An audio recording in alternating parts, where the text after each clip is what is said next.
Welcome to Belajar with Zela.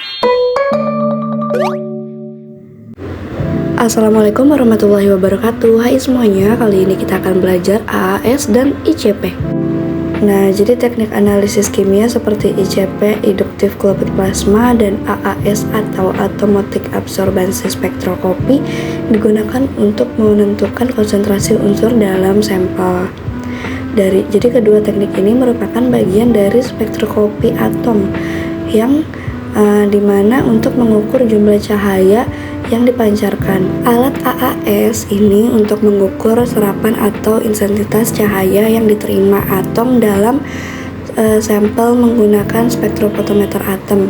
Sedangkan ICP ini mengukur konsentrasi atom dalam sampel menggunakan plasma yang dihasilkan oleh gas argon. Nah, perbedaan dari AAS dan ICP ini, AAS digunakan untuk analisis unsur logam di dalam larutan, sedangkan ICP digunakan untuk analisis unsur non-logam. Untuk menggunakan AAS, sampel harus dalam terbentuk cairan, sedangkan ICP dapat digunakan untuk analisis berbagai jenis sampel, termasuk padat, cair, dan gas.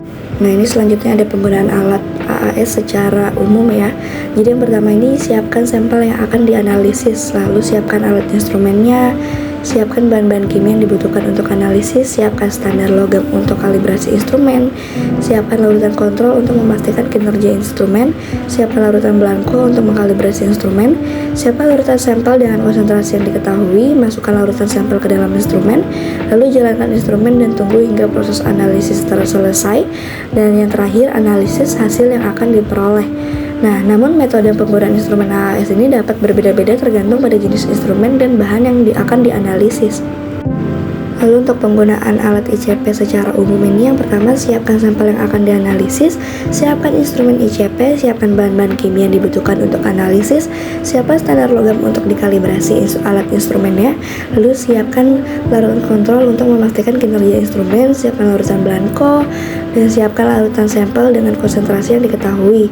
Masukkan larutan sampel ke dalam instrumen, lalu jalankan instrumen dan tunggu hingga proses analisis selesai dan dihasilkan data analisis yang diperoleh. Selanjutnya ada fungsi dari bagian alat AAS. Yang pertama ada HCl, Halo Cathode Lamp, yang berfungsi sebagai sumber cahaya untuk mengeksitasi elektron dalam atom. Lalu ada flame system, berfungsi untuk sebagai sistem atomisasi sampel. Lalu ada monokromator yang berfungsi untuk memfilter cahaya hasil emisi sesuai dengan unsur yang diamati. Lalu detektor berfungsi untuk mendeteksi intensitas cahaya yang menjadi sinyal lalu dapat dibaca. Lalu ada readout system yang berfungsi untuk menampilkan hasil pembacaan dan perhitungan. Lalu ada fungsi dari bagian ICP. Bagian-bagian ini ada gas argon yang berfungsi untuk membantu menghasilkan plasma yang stabil dengan suhu sekitar 7000 K. Lalu ada generator frekuensi radio RF digunakan untuk menyediakan daya lanjutan dan memelihara ketahanan dari debit plasma. Lalu ada nebulizer yang digunakan untuk mengubah cairan sampel menjadi bentuk korosol yang dapat dipindahkan ke dalam plasma.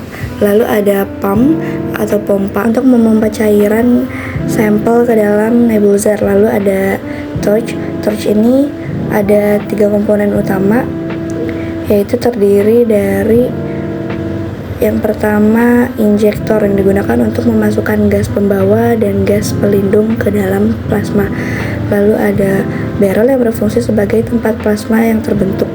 Lalu yang ketiga ada blood coil yang digunakan untuk menghasilkan medan elektromagnetik. Lalu ada spray chamber yang digunakan untuk menghapus tetesan besar dari aerosol dan menurunkan tekanan yang terjadi selama nebulizer. Selanjutnya ada transfer optik yang digunakan sebagai cahaya polikromatik yang dipancarkan akan diubah menjadi cahaya monokromatik. Lalu ada mikroprosesor atau detektor yang berfungsi sebagai pendeteksi kadar logam. Selanjutnya ada komputer yang berfungsi untuk menunjukkan hasil kadar logam yang terkandung atau terdeteksi di dalam sampel. Selanjutnya ada kalibrasi AAS dan kalibrasi dari alat ICP. Lalu ada troubleshooting dari AAS ini gangguan kimia terjadi apabila unsur yang dianalisis mengalami reaksi kimia dengan anion atau kation tertentu dengan senyawa yang refraktori sehingga tidak semua analit dapat teratomisasi. Cara mengatasinya ini penggunaan suhu nyala yang lebih tinggi, lalu penambahan zat kimia yang lain dapat melepaskan kation atau anion pengganggu dari ikatan donan analit. Lalu ada gangguan matriks pada AAS. Gangguan ini terjadi apabila sampel mengandung banyak garam atau asam. Lalu cara mengatasinya dengan cara analisis penambahan standar atau standar adisi.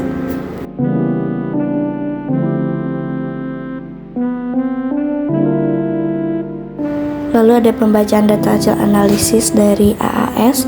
Yang pertama, membaca absorbansi. Setelah analisis selesai, baca nilai absorbansi dari larutan standar dan larutan sampel. Lalu yang kedua, menghitung konsentrasi. Dari nilai absorbansi, hitung konsentrasi unsur dalam larutan sampel dengan menggunakan kurva kalibrasi.